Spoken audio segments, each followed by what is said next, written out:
Good morning વિદ્યાર્થી મિત્રો. ધોરણ 5 ગણિત ગમ્મતના પાઠ્યપુસ્તકમાં પાન નંબર 50 ઉપર આપણું નવું પ્રકરણ 4 ભાગ અને પૂર્ણાંશ વિશે શીખવાનું છે, જેમાં આપણે વસ્તુના કેટલા ભાગ કેવી રીતે થાય અને એને કેવી રીતે બોલાય એની પહેલાં આપણે માહિતી શીખવાની છે. તો ચાલો આપણે પહેલાં કેટલાક યાદ રાખવાના જે પ્રશ્ન છે, જે મુદ્દા છે, મેં તમને જે નોટબુકમાં લખીને બતાવ્યા છે એના વિશે આપણે પહેલાં સમજૂતી મેળવીશું. અને તમારે આ જે યાદ રાખવાના મુદ્દા છે એ તમારે તમારી નોટબુકમાં પણ નવા પાને નવું પ્રકરણ ચાલુ કરી સારા અક્ષરે લખવાના છે. તો ચાલો પહેલાં આપણે આ પ્રકરણ વિશે થોડી સમજૂતી મેળવીએ, જેમાં પહેલું આપણે શીખવાનું છે શુદ્ધ અપૂર્ણાંક, કે જે અપૂર્ણાંકનો અંશ નાનો અને છેદ મોટો હોય તેવા અપૂર્ણાંકને શુદ્ધ અપૂર્ણાંક કહેવાય છે. તમને બી ઉદાહરણ બતાવ્યા છે. જો આ ઉપરની સંખ્યાને અંશ કહેવાય અને નીચેની સંખ્યાને શું કહેવાય? છેદ કહેવાય. ઉપરની સંખ્યા અંશ અને નીચેની સંખ્યાને છેદ. તો જો અહીંયા આપણને જે કીધું છે કે જેનો અંશ નાનો એટલે આ નાની સંખ્યા છે અને છેદમાં કઈ સંખ્યા છે? મોટી સંખ્યા છે. બે નાની સંખ્યા છે, છેદમાં 3 એટલે 2ની નીચે 3 એ 3 એ મોટી સંખ્યા છે. તો આને શું કહેવાય છે? શુદ્ધ અપૂર્ણાંક કહેવાય છે. એવી રીતે 2ના છેદમાં 3 એટલે 2/3, 3/5, 1/7 વગેરે કેવા અપૂર્ણાંક છે? શુદ્ધ અપૂર્ણાંક કહેવાય છે. હવે આપણે જોઈએ અશુદ્ધ અપૂર્ણાંક કોને કહેવાય. તો અશુદ્ધ અપૂર્ણાંકમાં શું આવે કે જે અપૂર્ણાંકનો અંશ મોટો અને છેદ નાનો હોય તેવા અપૂર્ણાંકને અશુદ્ધ અપૂર્ણાંક કહેવાય છે. આમાંના કરતાં ઉલટું થઈ જાય છે. એટલે એમાં શું થઈ જાય છે? એમાં અંશ મોટો એટલે ઉપરની સંખ્યા મોટી અને નીચેની સંખ્યા કેવી થઈ જાય છે? નાની થઈ જાય છે. જો તમને ઉદાહરણ મેં બતાવ્યું છે કે 5/3, 7/4, 8/5 વગેરે કેવા અપૂર્ણાંક છે? અશુદ્ધ અપૂર્ણાંક છે.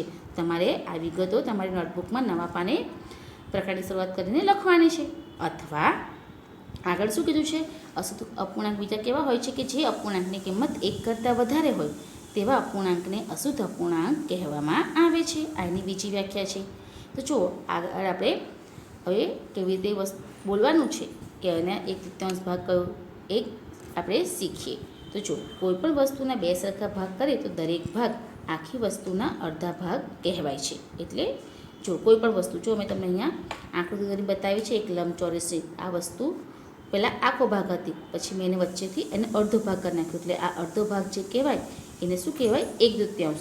વસ્તુ 1 અને એના કેટલા ભાગ પાડ્યા છે? 1 અને 2. તો એના કેટલા ભાગ કહેવાય? વસ્તુ 1 કહેવાય, એના 2 ભાગ. એટલે આને બોલાશે અડધા ભાગને બોલાય 1/3. એને શબ્દોમાં કેવી રીતે બોલાશે? 1/3 અથવા બીજી રીતે બોલાય 1/2. આપણે 1/3 જ બોલીએ છીએ. એટલે આ પ્રમાણે તમારે આ ઉદાહરણ મેં તમને સમજાવ્યું. હવે જુઓ, કોઈ વસ્તુને આપણે 3 ભાગ પાડીએ, બરાબર છે? કોઈ પણ વસ્તુના 3 સરખા ભાગ કરીએ તો દરેક ભાગને વસ્તુનો ત્રીજો ભાગ કહેવાય છે. જો એક વસ્તુ છે એના મેં 1, 2 અને 3 ભાગ પાડ્યા છે. જો આકૃતિમાં તમે જોઈ શકો છો એક વસ્તુના મેં 3 ભાગ પાડ્યા છે. તો આ ભાગને શું લખાય? અંકોમાં તેને 1/3, 1/3 એવી રીતે લખાય અને શબ્દમાં તેને 1/3 શું બોલાશે?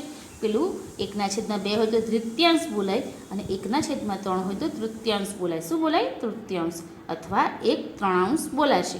જો તમને એક ઉદાહરણ સામાન્ય રીતે સમજાવું, આપણે કોઈ ગોળ દોરીએ તો આ ગોળમાં પણ એક વસ્તુ હોય, આ વચ્ચેથી એનો અડધો ભાગ કર્યો અને પછી એનો આ ત્રીજો ભાગ. તો જો એક વસ્તુના મેં 3 ભાગ કર્યા. આવી રીતે પણ તમે કરી શકો છો.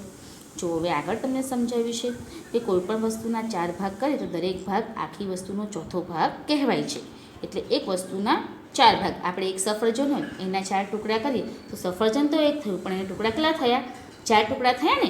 તો આવી રીતે કોઈ એક આખી વસ્તુનો ચોથો ભાગ, આ લંબચોરસ આખું છે એના મેં 1, 2, 3 અને 4 ભાગમાં એનું વિભાજન કર્યું છે, એને અલગ કર્યા છે. એટલે અંકમાંનો ચોથો ભાગ એને શું કહેવાય? 1/4 એટલે લખાય 1/4 એટલે લખાય. અને શબ્દમાં કેવી રીતે બોલવાનું છે ને? 1/4. શું બોલાશે? 1/4 એટલે બોલાશે 1/4 અથવા એને બોલાશે 1/4. આ પ્રમાણે તમારે પણ આ માહિતી તમારી નોટબુકમાં લખવાની છે. આ જ રીતે 2/4, 3/4, 1/5. તો આને આપણે બોલીશું 2/4 છે તો બોલાશે 2/4. આ 3/4 બોલાય 1/5, 1/5, 1/6, 1/8, 1/10, 2/5, 3/8, 5/8, 1/12 વગેરે આપણે બોલી શકીએ છીએ. આ તમને ઉદાહરણ લખી બતાવે છે, જે તમારે બોલતા શીખવાનું છે. તો આ બધી માહિતી તમારે તમારી નોટબુકમાં નવા પાને લખવાની છે. તો વિદ્યાર્થી મિત્રો, હવે આપણે પાઠ્યપુસ્તકની સમજૂતી શીખીએ. તો જો અહીંયા તમને કીધું છે કે તમે આપણા રાષ્ટ્રધ્વજને જોયો હશે, તેને તમને ધ્વજ દોરતા પણ આવડતો હશે. તો તમારે 9 સેમી લંબાઈ અને 6 સેમી પહોળાઈને એવો એક લંબચોરસ દોરો, ત્યાં 3 સરખા ભાગ કરી તમારે ધ્વજ પૂર્ણ કરવાનો છે. એટલે જો આવી રીતે તમારે ધ્વજ દોરતા તમને આવડતું જ હશે અને આવડે જ છે. તમારે આ પ્રમાણે તમારી નોટબુકમાં 9 સેમી લંબાઈ અને 6 સેમી પહોળાઈનો ધ્વજ દોરવાનો છે. એમાં તમારે રંગ પૂરવાનો છે, વચ્ચે અશોક ચક્ર પણ તમારે દોરવાનો છે, જે રીતે પાઠ્યપુસ્તકમાં આપ્યું છે એ પ્રમાણે તમારે પણ નોટબુકમાં 9 સેમી લંબાઈ અને 6 સેમી પહોળાઈનો રાષ્ટ્રધ્વજ દોરવાનો છે. હવે આપણે આગળ જોઈએ. આપણા ધ્વજનો ઉપરનો ત્રીજો ભાગ કેસરી રંગનો છે. વચ્ચેના ત્રીજા ભાગનો રંગ કયો છે? તમે અશોક ચક્ર ક્યાં દોર્યું છે? તો જો તમે આપણે ચિત્રમાં જોયું છે પાઠ્યપુસ્તકમાં. આપણો પહેલો ભાગ કયો છે? કેસરી રંગનો છે ને, બરાબર છે. એ પહેલો ભાગ છે. જે ત્રીજા ભાગનો છે મેં તમે દોરી બતાવ્યું, એમાં તમે આકૃતિમાં છે. એટલે પહેલો ભાગ એ કેસરી રંગનો છે. બીજો ભાગ આપણે કયો પૂરવાનો છે? વચ્ચે કયો રંગ આવશે? વચ્ચે સફેદ રંગ આવશે. અને સફેદ રંગની મધ્યમાં આપણે શું દોરીશું? અશોક ચક્ર. જો આપણે પાઠ્યપુસ્તકમાં તમે જોઈ શકો છો આ પ્રમાણે કે આપણા ધ્વજના કેસરી, સફેદ અને લીલો રંગ છે. આપણે 9x6નો લંબાઈ પહોળાઈનો લંબચોરસ દોરવાનો છે. એમાં એના પહેલા ભાગમાં, એટલે ત્રીજો ભાગ થશે, એનો એક ભાગમાં કેસરી રંગ, બીજા ભાગમાં સફેદ રંગ અને ત્રીજા ભાગમાં આપણે લીલો રંગ પૂરવાનો છે. અને વચ્ચે તમારે સફેદ રંગની અંદર અશોક ચક્ર દર્શાવવાનું છે. તમારે પણ તમારી નોટબુકમાં આ પ્રશ્ન તૈયાર કરવાનો છે. હવે આગળ જો આપણે શું કહે છે કે ધ્વજના કેટલા ભાગમાં લીલો રંગ પૂરાશે? તો ધ્વજના ત્રીજા ભાગમાં લીલો રંગ પૂરીશું. ત્યાર પછી સફેદ રંગ ધ્વજના ત્રીજાથી ઓછો છે, શા માટે? હવે સફેદ રંગની વાત કરીએ તો અહીંયા તમને કીધું છે કે સફેદ રંગ ધ્વજના ત્રીજા ભાગથી ઓછો છે, શા માટે? તો હા, સફેદ રંગ ત્રીજા ભાગથી છે કારણ કે તેમાં શું છે? વચ્ચે અશોક ચક્ર આવેલું હોય છે. એટલે એમાં સફેદ રંગનો અમુક ભાગ એ અશોક ચક્ર રોકે છે, એટલે એમાં રંગ ઓછો પૂરાશે. ચાલો હવે આપણે આગળ જોઈએ. અહીંયા તમને અફઘાનિસ્તાનનો ધ્વજ આપ્યો છે. આકૃતિ તમે જોઈ શકો છો. આ પણ પાઠ્યપુસ્તક અમારી સાથે જ લખજો. હવે આ ધ્વજને જુઓ, તેનો કેટલો ભાગ કાળો છે એ આપણે જોવાનું છે. જો આકૃતિમાં તમને ધ્વજના એક સરખા 3 ભાગ દેખાય છે. એમાં જે પહેલો ભાગ આપ્યો છે એ ધ્વજનો ત્રીજો ભાગ. તો જો 1, 2 અને 3 ભાગ પડ્યા. એક આકૃતિના 3 ભાગ, એટલે એક ધ્વજના 3 ભાગ પડ્યા છે. તો એમાં કેટલો ભાગ કાળો દેખાય છે? તો એનો ત્રીજો ભાગ આપણને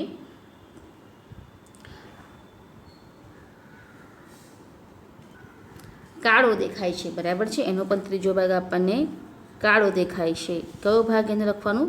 ત્રીજો. એટલે એને બોલાશે 1/3 ભાગ. હવે ધ્વજનો લીલો ભાગ ખાલી જગ્યા લખી શકાય. હવે ધ્વજનો આ લીલો ભાગ છે એ પણ પહેલાંનો ત્રીજો ભાગ છે, એટલે આપણે એને લખીશું ત્રીજો 1/3. એટલે પણ શું લખાશે? 1/3. કેટલું લખાશે? શબ્દમાં લખીએ તો 1/3 આ પ્રમાણે એને લખી શકાય. હવે આગળ જોઈશું. લાલ રંગ ધ્વજના ત્રીજા ભાગથી ઓછો છે, શા માટે? હવે અહીંયા પણ કીધું છે. હવે વચ્ચેના લાલ રંગની વાત કરી છે. તમે ચિત્રમાં જોઈ શકો છો કે લાલ રંગની વચ્ચે જે રીતે આપણું અશોક ચક્ર હોય છે તેમાં એ લોકોનું પણ રાષ્ટ્રીય પ્રતીક દર્શાવેલું છે, જે એનો અમુક ટકા ભાગ, એટલે અમુક ભાગ રોકે છે. એટલે કીધું છે કે લાલ રંગ ત્રીજા ભાગના રંગથી ઓછો છે, કારણ કે તે મધ્યમાં એક સફેદ રંગનું પ્રતીક આપેલું છે, ચિહ્ન આપેલું છે, જે લાલ રંગનો અમુક ભાગ રોકે છે માટે. હવે આગળ આપણને બીજું કીધું છે કે આ આપણા પડોશી દેશ માન્યવરનો ધ્વજ છે. વાદળી રંગ ધ્વજના ચોથા ભાગથી વધારે છે કે ઓછો એ આપણે કહેવાનું છે. જો તમે બીજી આકૃતિ જોઈ શકો છો, અહીંયા તમને માન્યવર, એટલે આપણે જે હાલબારમાં કહીએ છીએ એ માન્યવરનો તમને રાષ્ટ્રધ્વજ આપ્યો છે. અને અહીંયા તમે જોઈ શકો છો આ વાદળી રંગ આપ્યો છે, એની અંદર સફેદ રંગનું એને પ્રતીક આપ્યું છે. તો અહીંયા આપણને કીધેલું છે કે આ વાદળી રંગ ધ્વજના ચોથા ભાગથી વધારે છે કે ઓછું એ આપણે જોવાનું છે. તો આપણે જોઈએ કે વાદળી રંગ ચોથા ભાગથી કેવો છે? ઓછો છે, કારણ કે ધ્વજનો ચોથો ભાગ, એટલે જો આ ચોથો ભાગ છે તેમાં સફેદ રંગનું આ પ્રતીક જે આવેલું છે, અને એ પ્રતીક વાદળી રંગનો અમુક ભાગ રોકે છે માટે. હવે આગળ કીધું છે કે અનુમાન કરો ધ્વજનો કેટલો ભાગ લાલ છે? તે અડધાથી વધારે છે કે પોણાથી વધારે છે? તો ધ્વજનો 3/4 ભાગ, તમે જોશો 4 ભાગ છે, એના 1, 2, 3 ત્રીજાનો ચોથો ભાગ, એટલે 4 એ તો જ જે ભાગ છે એ વધારે છે. કેટલો ભાગ એનો એ વધારે જણાય છે અને તે કીધું છે કે અડધા ભાગથી વધારે છે. આ એનો અડધો ભાગ છે, એના કરતાં બીજો ભાગ એનો વધારે છે, એટલે અડધા ભાગથી વધારે છે, એટલે તે પોણા ભાગથી પણ વધારે છે. એટલે આપણે જવાબ લખવાનું છે કે તે પોણા ભાગથી વધારે છે. હવે પછી પાન નંબર આપણે 52 જોઈએ. એમાં તમને જાદુઈ ભમરડો આપ્યો છે. એમાં તમને કીધું છે કે જાદુઈ ભમરડો બનાવવા માટે તમારે કાર્ડ પેપર પર પ્રવૃત્તિ કરવાની છે. એમાં 3 સેમીનું વર્તુળ દોરવાનું છે અને વર્તુળના 8 સરખા ભાગ કરી દરેક ભાગને એક અષ્ટમાંશ એવું ભાગ કહેવાનું છે અને તેમાં બધાને રંગ પૂરવાના છે. તો તમારે આ પ્રવૃત્તિ કરવાની છે. જો મેં નોટબુકમાં તમને વર્તુળ દોરી બતાવ્યું છે. આ વર્તુળ મેં 3 સેન્ટીમીટરનું દોર્યું છે, જેમાં ફૂટપટ્ટી પર સૌથી પહેલાં આપણે આ પ્રમાણે આ પરિકરને પેન્સિલથી ફેરવી દઈ. આવી રીતે આપણે પહેલાં પરિકર તૈયાર કરીશું. પછી ફૂટપટ્ટીની મદદથી આપણે 0 થી 3 સેમી જે આપણે માપ લેતા શીખી ગયા છે, તો ફરીથી આપણે 0 થી 3 સેમીનું માપ લઈશું વર્તુળની મદદથી. આ રીતે જોઈ શકો છો તમે. અહીંયા 0 થી 3 સુધી આપણે માપ મેં લીધું છે ફૂટપટ્ટી પર અને ત્યાર પછી અહીંયા વચ્ચે કેન્દ્ર બિંદુ રાખી તમારે ગોળ દોરવાનું છે આ પ્રમાણે. તો આ 3 સેમીનું વર્તુળ થયું, જેમાં તમને કીધું છે કે વર્તુળના 8 ભાગ કરે છે. જુઓ 1 2 3 4 5 6 7 8 આ પ્રમાણે એના ભાગ કરવાના છે. તેમાં તમારે રંગ પૂરવાનો છે કે 2 અષ્ટમાંશ ભાગ, એટલે એના 2 ખાના. આ 2 ખાનામાં તમારે લાલ રંગ, 1 ખાનામાં તમારે નારંગી રંગ અને 1 ખાનામાં તમારે પીળો રંગ પૂરવાનો છે. જો ઉપરના જે સંખ્યા આપી છે એમાં તમારે આ પ્રમાણે રંગ જે કીધા છે એ તમારે અહીંયા પૂરવાના છે. જો તમારે પણ આકૃતિ તમારી નોટબુકમાં દોરવાની છે ને આ પ્રમાણે તમારે રંગ પૂરવાના છે. જો મેં અહીંયા 2 અષ્ટમાંશ કીધા એટલે 2/8 છે, તો અમે 2 ભાગમાં લાલ રંગ પૂર્યો. વચ્ચેના ખાનામાં તમારે 1/8 એટલે એમાં પીળો રંગ પૂરી શકો છો અને 1 ભાગમાં મેં નારંગી રંગ પૂરીને બતાવ્યો છે. તો આ પ્રમાણે તમારે પણ આ પ્રશ્ન તમારી નોટબુકમાં કરવાનો છે. હવે આપણે મહાવરાની સમજ મેળવી. અહીંયા તમને ચોકલેટનો મહાવરો આપ્યો છે. એમાં તમે જોઈ શકો છો અહીંયા તમને ચોકલેટ બતાવી છે અને એ કીધું છે કે મંજુ પાસે એક ચોકલેટ હતી, તેને ચોથો ભાગ રાજીને આપ્યો, ત્રીજો ભાગ સુગંધાને, છઠ્ઠો ભાગ શીલાને આપ્યો. બાકીનો ભાગ તે ખાઈ ગઈ. દરેકને ચોકલેટનો કેટલો ભાગ મળ્યો હશે તે તમારે લખવાનું છે. એટલે જો તમે ચોકલેટ આપ્યા છે, ચોકલેટ તમે આપણે એના કેટલા પીસ છે એટલે કેટલા ટુકડા છે તે ગણીએ તો 1 2 3 4 5 6 7 8 9 10 11 અને 12. આમ ચોકલેટના કુલ 12 ટુકડા છે. હવે એમાં શું કીધું છે કે એક ચોથો ભાગ કોને આપ્યો છે? રાજીને. ત્રીજો ભાગ સુગંધાને અને છઠ્ઠો ભાગ શીલાને આપ્યો અને બાકીનો ભાગ તે એટલે મંજુ ખાઈ ગઈ છે. તો કેટલા અહીંયા તમારે દરેકનો ભાગ લખવાનો છે, તો જેની આપણે ગણતરી કરીશું. તો આપણને રકમમાં કીધું છે કે રાજીને ચોકલેટનો ચોથો ભાગ મળે છે. આપણે ચોકલેટના ટુકડાની ગણતરી કરી છે. કેટલા ટુકડા છે આપણે ગણ્યા તે કુલ ચોકલેટના 12 ટુકડા છે. તો આપણે લખીશું વિગતમાં કે ચોકલેટના 12 ટુકડા છે, જેમાંથી ચોથો ભાગ રાજીને મળે છે. એટલે આપણે લખીશું ચોથો ભાગ એટલે કેટલા થશે? ચોથો ભાગ એટલે કોનો ચોથો ભાગ? આ 12 ટુકડા છે એનો ચોથો ભાગ એટલે 12/4 લખાશે. હવે આપણને ઘરે તો બોલતા આવડે છે. 4 તાલી 12 થશે. આપણે છેદ ઉડાવી નાખીશું, છેદ કાઢી નાખીશું તો 4 તાલી 12. તો 3 ટુકડા જવાબ આપણો આવ્યો. તો આ 3 ટુકડા કોને મળ્યા? રાજીને મળ્યા. આપણે કીધું છે ટુકડાની સંખ્યા શોધવાની છે કે કોને કેટલામો ભાગ મળશે. તો આ 3 ટુકડા રાજીને મળ્યા. હવે બીજું આપણને કીધું છે સુગાથાને. તો સુગાથાને કેટલા ટુકડા મળે છે? સુગાથાને પણ ત્રીજો ભાગ મળે છે. કેટલો ભાગ મળે છે? ત્રીજો ભાગ. એટલે સુગાથાને ત્રીજો ભાગ એટલે 12 ટુકડાનો ત્રીજો ભાગ એટલે 12/3 થશે. અહીંયા પણ આપણે સમાન છેદ કાઢી નાખીશું તો 3 ઘરે 12 સુધી બોલતા 3 ચોક 12 આવશે. એટલે તો 4 ટુકડા જે આવ્યો એ જવાબ કોને મળશે? સુગાથાને. એ સુગંધાને 4 ટુકડા મળશે. હવે ત્રીજો તમને કીધું છે શીલાની વાત કરીશ. તો શીલાને કેટલામો ભાગ આપવામાં આવે છે? તો શીલાને છઠ્ઠો ભાગ મળે છે. આવું કીધું છે. શીલાને છઠ્ઠો ભાગ. તો કુલ 12 ટુકડાના છઠ્ઠો ભાગ એટલે 12/6 લખાશે. હવે ઘડીઓ બોલીશ તો 6 ને 12 વડે ભાગી શકાય એટલે 6 દુ 12. તો આપણો જવાબ આવ્યો 2 ટુકડા. એ 2 ટુકડા કોને મળશે? છઠ્ઠો ભાગ કોનો છે? શીલાનો છે. તો આ 2 ટુકડા શીલાને મળશે. હવે ત્યાર પછી એવું કીધું છે તો મંજુને બાકીનો કેટલો ભાગ મળે એવું કીધું છે કે મંજુ દરેક ચોકલેટનો ભાગ મળે તો મંજુએ કેટલામો ભાગ ખાધો હશે જે આપણે શોધવાનું છે. તો મંજુનો ભાગ શોધવા માટે આપણે રાજી, સુગાથા અને શીલાના કુલ ભાગનો સરવાળો કરીશું. રાજીના 3 ભાગ હતા, સુગાથાના 4 ભાગ અને શીલાના 2 ભાગ. આ બધાનો આપણે સરવાળો કરીએ તો આ બધાનો સરવાળો થશે 3 માં 4 ઉમેરતા 7, 7 માં 2 ઉમેરતા થશે 9. એટલે કુલ 3નો સરવાળો આવ્યો 9. આપણી પાસે કુલ કેટલા ચોકલેટ છે? કુલ 12 ચોકલેટના ટુકડા છે. એમાંથી 9 ટુકડાની મંજુએ વહેંચણી કરી નાખી, એટલે 3 ભાગ આપ્યા ને એમને. તો 12માંથી 9 બાદ કરીશું તો 12માંથી 9 બાદ કરતાં આપણી પાસે જવાબ વધશે 3. જે 3 ટુકડા વધ્યા એ 3 ટુકડા કોના વધ્યા? મંજુના વધ્યા. એટલે 12 ટુકડામાંથી 3 ટુકડા, જો આપણે વધારે સુધી ને 12 ટુકડામાંથી 3 ટુકડા જે વધ્યા એટલે શું લખાશે?